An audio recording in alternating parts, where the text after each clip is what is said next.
Hi everyone, Hello. wherever you are. Welcome to one more video here from the GrIStuF team from Greifswald at the GrIStuF Online Echo. I'm really happy that I'm here today with Laura. Hello. Hello. Who is actually connected to GrIStuF for quite a while already. Laura, when did you start being part of the festival and what was your role? I think I started being part of the festival 8 years ago, or even 9, because I did my first workshop in 2012 when the festival was about violence and non-violence, and the workshop topic then was violence and resource conflicts. And I think we started preparing in the winter, so maybe more than 8 years ago. And we worked in a team of 4 people and prepared the workshop really intensively. And it was a great experience for me to then finally in summer do this workshop with so many people from all over the world and exchange with them about their realities, what they had noticed about resource conflicts in the countries they came from, and how they see it and how they would solve an interest conflict or a political conflict about resources. And as this was such a great experience, I also did a workshop in 2014 about food and food security, and in 2016 about migration and concepts of migration and asylum.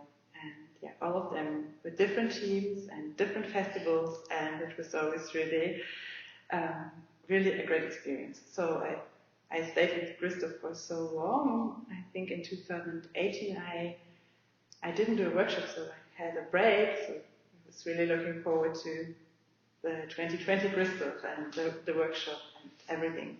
Yeah, and that didn't happen. That's why we are here today. We will talk about this a little bit later. It's interesting that your GrIStuF career is already much longer than mine. I joined the festival in 2016. That's when I got to know you. And maybe you can tell everyone what you like most about the festival and what made you stick around for so long. Well, I was in the, I would say, privileged position that I was always doing workshops and so working very much with the topics of the different GrIStuF festivals. And I was doing a TEMA workshop. I think we will talk about that later too. So I was connected to this topics of GrIStuF, but I could also stay away a little bit from the organizational part, because I know that GrIStuF is much more than just doing amazing workshops. It's also about inviting people and caring about visa and finding hosts for all the people in Greifswald and organizing all those cultural events where all the city of Greifswald actually benefits from. So I could kind of have a break for at least a year and not care about GrIStuF and then start preparing the workshops. So maybe that helped me to stay for so long, because I experienced less stress maybe, and also of course the atmosphere, because this week, or it was always a different length, but a week or 10 days when the group was really in Greifswald is very, very special. I think the whole town changes with this input that comes, and then you really stay together the whole day, you eat together, you can hang out together, and then you work in the workshops, and in the nights you have parties, movies, everything. And yeah, I think sometimes I was at home for a couple of hours to sleep and then going back to GrIStuF and having everything there. And this is a special atmosphere. And of course, for the topics we are working with, or we were working with, it's special because I hardly ever in my normal life have the chance to really talk to people from so many different countries, from so many different fields of studies, from so many different social backgrounds about topics that matter to me, that are interesting for me, and that also very much, very important the future of the world. And so there is so much input, and sometimes like months later, I still think about some of the ideas and some of the discussions we had, and also helps me to reflect on where I'm actually coming from and what is my perspective on the world and why. Because I was born here, I grew up here, and it changes perspective when you talk to someone from total different regions. Yeah. I think that's the reason. And it's always different, so you can do it many times and you will still learn something new. So that's amazing. Yeah, that's true. Well, I can tell everyone who's listening that I also very much enjoy the organizational part. That is what makes GrIStuF special for me as well, but also, of course, that all the people are coming and that the exchange is possible. And I joined the topic team also, not at the very beginning when I started working with GrIStuF, but mostly in 2018, and I enjoyed that a lot. And I remember getting to know you first in one of those TEMO workshops that you started in 2000. Long time ago. Yes, and back then I had no idea about this non-formal education and the other way. I just noticed that, wow, this is nothing like school and much better. And you're the expert on that, so maybe you can tell a bit more, maybe not so much to me, but to everyone else, what these methods are all about. Yeah, I can try. I think the starting point is that at GrIStuF you always invite people to do workshops that are somehow experts on the topic or that are activists in one way or the other. So most people don't come with a strong background in education, but more with their very high motivation for their study field or for their activism. So the idea of the workshop is that after, I think, 2 days we spent together, everyone is more or less on the same page when it comes to facilitating a workshop. And to learn that the workshop is more than just giving inputs, giving speeches about how much I studied and how much research I did, but to find ways to include people to the discussion. And I think that's the main idea of it. And then of course the group of teamers is very diverse. Most of them are German speaking, but usually not everyone. And also the age range was quite big in the last years. So I think we talked about how to deal with language and to find methods that don't only work with spoken language, because everyone who comes to GrIStuF knows English, but the level is very different, and also I don't know in English now, the courage I have to speak in English in a big group. So it's good also to work sometimes with maybe some theater, or maybe some writing, or maybe some whatever creative methods or games. And then, of course, basics of how to do a workshop, how much time do I need to plan it, how much time do I need for discussions, how do I use the material, how can I make sure that everyone who wants to speak has a chance to speak. Also, how can I use those small games, warm-ups, interactive games, group activities to bring the group closer together, because if people feel at ease with one another, they're more likely to open up also in the discussions and are less shy to discuss the topics and share their view and their perspective and their experience also, because that's what it's all about. And I think at one time, was it 2016 or 18, we also invited teamers to come to a midterm meeting during the festival, and that was also really amazing because we could see how it worked and what they already learned and what they already implemented and what were their struggles, and then the group could help each other with finding new ideas how to do it. And yeah, I think that's also a big part of the TIMOS workshops, to share ideas, because there's also a lot that is already in the group, because the group already knows a lot and only about facilitating so that everyone can bring in their strength and learn a bit more and try out new things and experience a small workshop and then in a way transfer that to the workshop they're doing in the GrIStuF. So, and yeah, as you said, it's non-formal education, so it's nothing like school, nothing like university, where you have fixed schedules, but it's more about opening up and also having space to do the schedule together with the group. So find ways to discuss what do people want to talk about, what do people want to exchange in this week, and how can we do that together so that everyone in the end has learned something and also shares something. So that would be the ideal, maybe.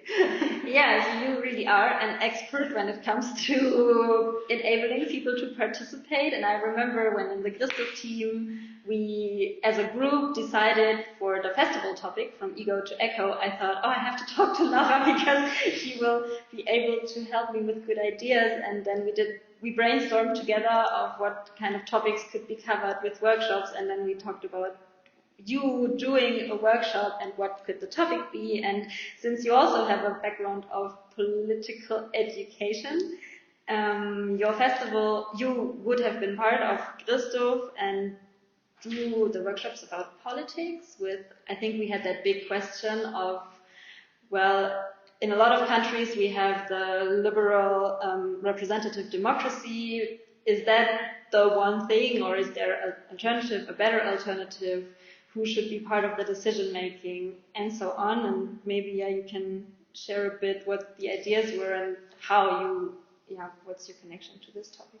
Yeah, as you said, I worked with different groups of people for a long time, I think. Not only with GrIStuF, but also with students in school and with volunteers. And well, we had nice talks about this, and it always went from one part to the other, and the very big political system and the decision making on a high level, and then coming back to what can I do, what can I change, and then also seeing the global perspective, and that it's very different from what we can do here in Germany and how our system functions, and where we see things that don't function and how it would be in other national contexts.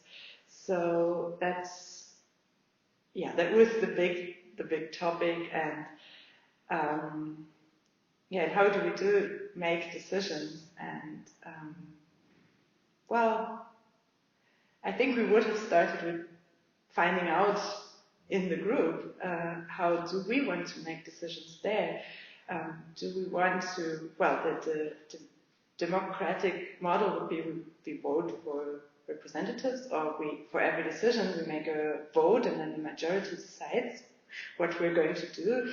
But of course we could also, being a small group, decide for some consensus model, so that it's not a compromise where some people have to give up a lot, but discussing it to the point where everyone understands also the other people's points, and then decides that this inner consensus, this is the way how we want to do it.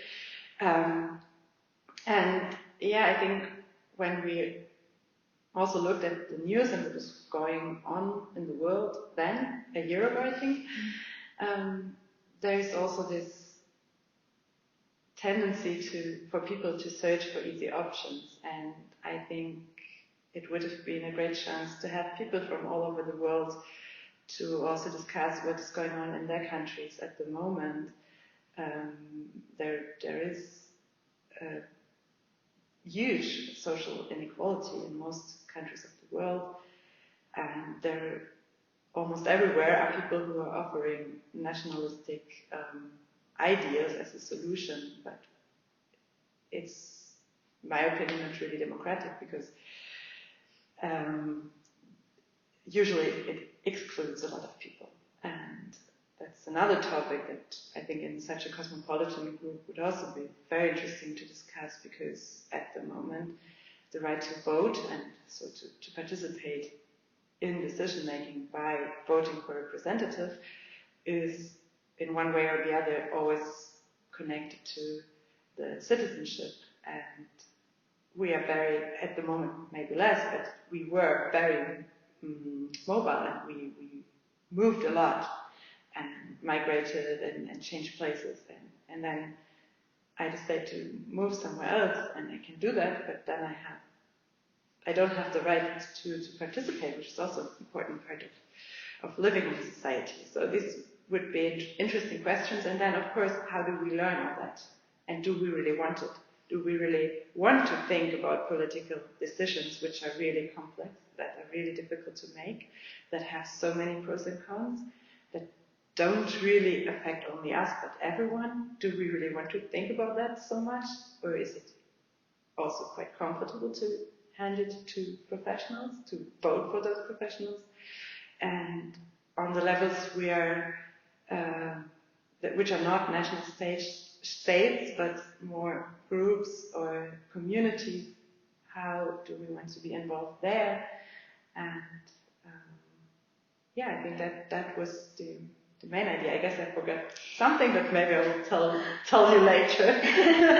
Yeah, I mean, one of the bottom lines that we talked about was that who's in charge of this education? Is it the national states that tell us what to do and not do, or is it the civic society, which I know is a complex term as well and can be a bit complicated, or everyone by themselves, which is again where our festival topic came in, the from ego to echo question, where everyone should ask themselves, what's my role? Yeah, maybe that would have been an amazing outcome if we found answers to that question, or created a model of political formation, civic formation for the citizens of the future. I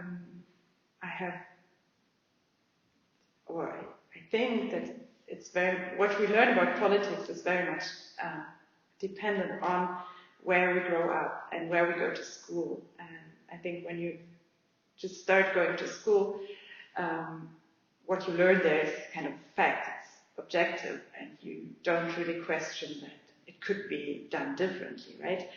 And so the workshop would have been a chance to question exactly that, because I think what we learn is very different, especially when it comes to history and politics, because nation states usually use these kind of subjects to create or to form a citizen they want to have, and to question that and see how as an international group we would do that would have been amazing.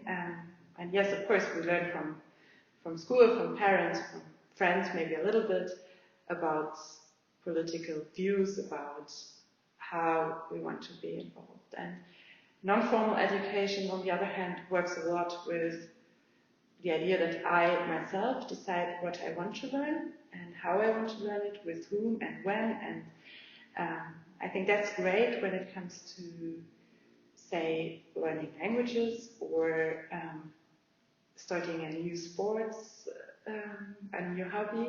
But when it comes to politics, I'm not so sure, because it's about the community, and we somehow have to do this together. And if I decide I'm not interested at all, then there is a risk that no one will be interested, and then that also wouldn't be so democratic. You know what I mean? Yeah, and it makes it easier for those easy alternatives of populism or nationalist ideas. Yeah, if I don't have to think about and don't have to gather all that information and see different perspectives and so on, but just have someone who tells me, well, you do this, you do that, and inside this system you have a small frame for learning a new hobby, then it could be the easiest way. But taking responsible for the world and your surroundings, it probably wouldn't, because many of the decisions wouldn't be good for you, for other people, for the environment. So I guess that would still be a tricky question. And then, of course, we, GrIStuF, and also Verquer, where I have worked for a long time, we come from a empowerment background, from a civil society background, criticizing hierarchies. That's one interesting part of it, and I guess the kind of people we want to educate are very different from the good citizen that in one way or the other is being educated in schools and universities all around the world. So I think this question of seeing political education or civic education as a way to form also the kind of people we want to have, and how we are all part of this or not, would have been an interesting question for the workshop too. Yeah, and I mean, we said it many times, we used the conjunctive. It would have been great, it should have been this topic, but it wasn't, because of course everything was so different this year. I remember that really awful time where every week we decided, okay, we have to cancel GrIStuF. No, we will do it. We have to cancel. And no one knew what's going on. And then in the end, we had to cancel the physical festival in Greifswald, and then started the whole process of, okay, we're putting it online instead, which was really challenging for us as a GrIStuF team, because it is super new to do that, and it's such a new experience to try to connect to people online, which just isn't the same as if you would have met in person. And I think that also is really much connected to the potential workshop topic of political education or political participation, which has changed a lot. I can tell it from myself. I used to go to demonstrations, and then there weren't any anymore. Instead, I was asked to participate in an online demonstration, and I noticed that I'm searching much more for these online petitions, so at least I can, click and put my name on the cause I support. What's your view on all these changes? Well, I start again with would have, because I have no idea how to even write a concept for this kind of workshop to take place online. I guess some exchange could have happened online, but for me, GrIStuF was always really much about this bringing people together and being in this group, and also being in the same room also means that people have more or less the same access, the same possibilities. And if I think of doing it online, live, then we have practically different time zones. So one person maybe is in the online seminar at 6 in the morning and super sleepy, and the other person at 10 in the night. So that already is kind of crazy. And then, very practically, it comes to internet connection, to the kind of device that you use, and maybe makes awful sounds when you want to speak, and then you stop speaking because everyone's annoyed, and all these kind of things. I really don't know how we could facilitate this exchange. So what did I do? Well, I also was overwhelmed, and I didn't know how to transfer all the things I wanted to do to online. And I was here in Greifswald, and we didn't have many cases of COVID-19. So I think from the health perspective, I was very fine here. It's not true from large parts of the world, of course. So I was really lucky to be here, to be at home, to do some work from home, which was different from what I usually do, because the whole idea of bringing people together in seminars and workshops and from education is not really working, or in the first weeks at least I thought it wasn't working at all online. And I kind of noticed all those online things. I mean, online workshops, online seminars, petitions, and so on. And I participated a little bit but of course, also I'm not sure. I don't know what you think, but I'm really not sure if it's the same participation, the same decision making, being involved when you do it online, or if you really go to the streets, or if you really take part in a discussion. And well, I have no solution, but I think that also we really have to take care that our democratic rights are not being taken away from us, as the world after Corona is kind of discussed now in these times where all over the world, different times we have lockdowns and we have quarantine times, and people are very scared and very anxious and stay at home, or they are very angry and they go out. And I really don't know, and it's very interesting, and I really hope that it will change to a better world, and that these online tools that we have will not be used to exclude people, but to include them more, and that more people will have access to information, to decision making, to democratic decision making, to voicing their opinions, and that it's not used only for populist propaganda and hate speech and so on, which is also unfortunately a large part of the internet.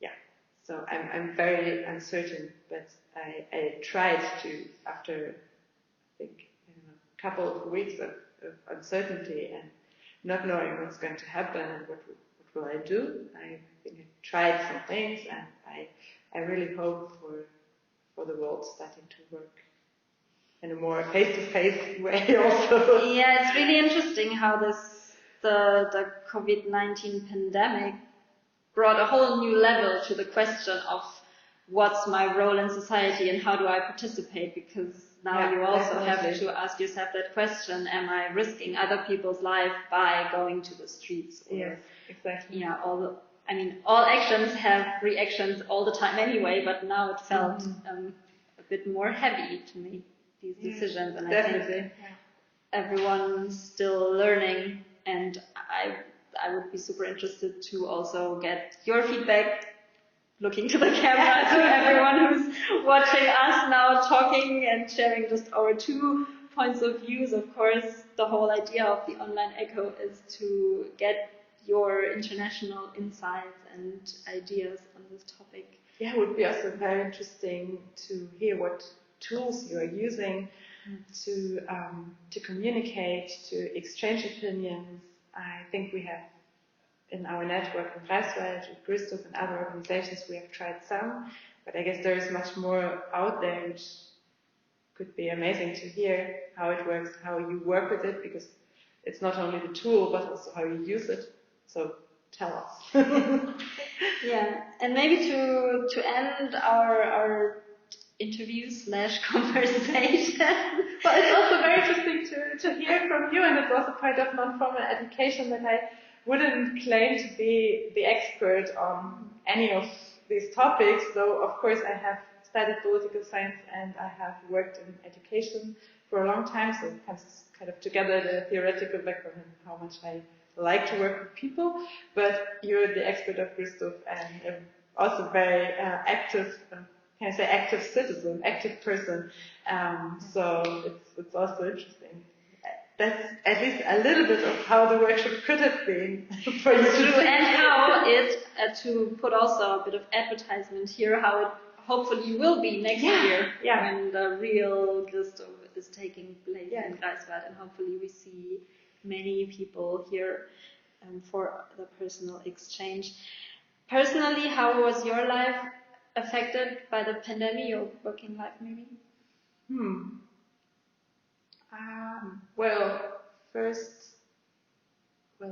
Beginning of March it wasn't really here, so I could still travel and do things normally and benefit in Germany. I think 1-2 weeks after it was very bad in Italy and Spain, and I came to north of Europe, and I remember that with different groups of people, we were discussing what will we do with trainings, workshops, seminars, conferences, festivals that were planned, and then everything was cancelled step by step. So I remember that I thought, like, I don't know what I will do, because I planned holidays, which I couldn't do, of course, but also I planned to do workshops and seminars. And then I was co-organizing a online conference where we also tried to transfer these informal exchange that you have in conference to some online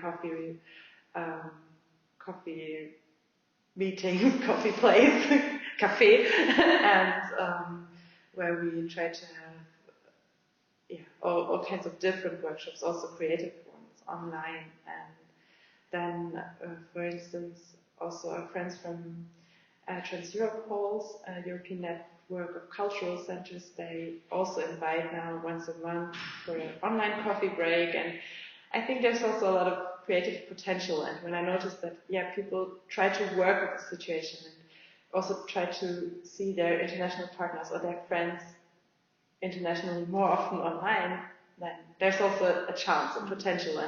And I appreciate that. And also I learned a lot about how to use online tools, which I wasn't so interested in before. So that was also really good for me, because in some contexts and in some working with some topics, it really works to do it online and not travel for every meeting, for every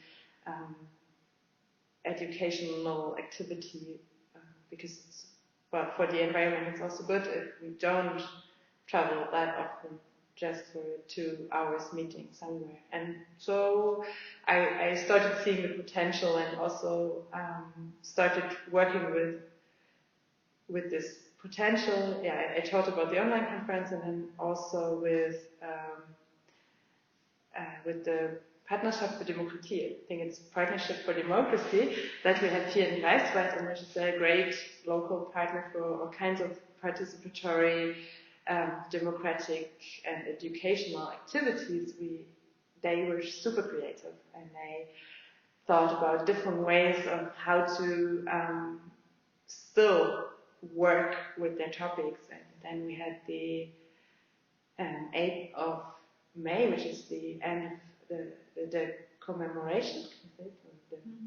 Somehow it was 70 years ago that the Second World War was over in Europe, and it should have been a huge day for a party, and then it wasn't. And they sent postcards to every household in GrIStuF, and they created a great online platform where people could get all the information about this and why it could be a public holiday in Germany or why it shouldn't, and started the debate on this. And that was amazing. And then I was involved in a action bond. I think that's an app or a tool that you can use for city tours, or also tours in your own house if you want to.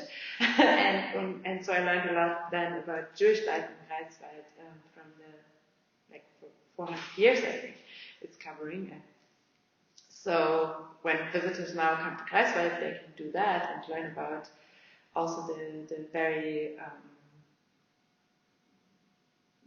dark side of the German history, about the Holocaust and how it also was present in such a lovely small town as GrIStuF, and that might be a way to think and rethink also one's political choices. So I think there is a potential for those online things, but of course, as you already said, I'm also looking forward to some face-to-face exchange, because some things are not so nice. I think we will all have to, or will not have to, learn to use them both in the best possible way. And you mentioned Action Bound, which also I got to know through you, and which we want to present a bit more to everyone joining the online echo, share with you that online tool, and also the one you mentioned here in GrIStuF about Jewish life, But that will be in the next video.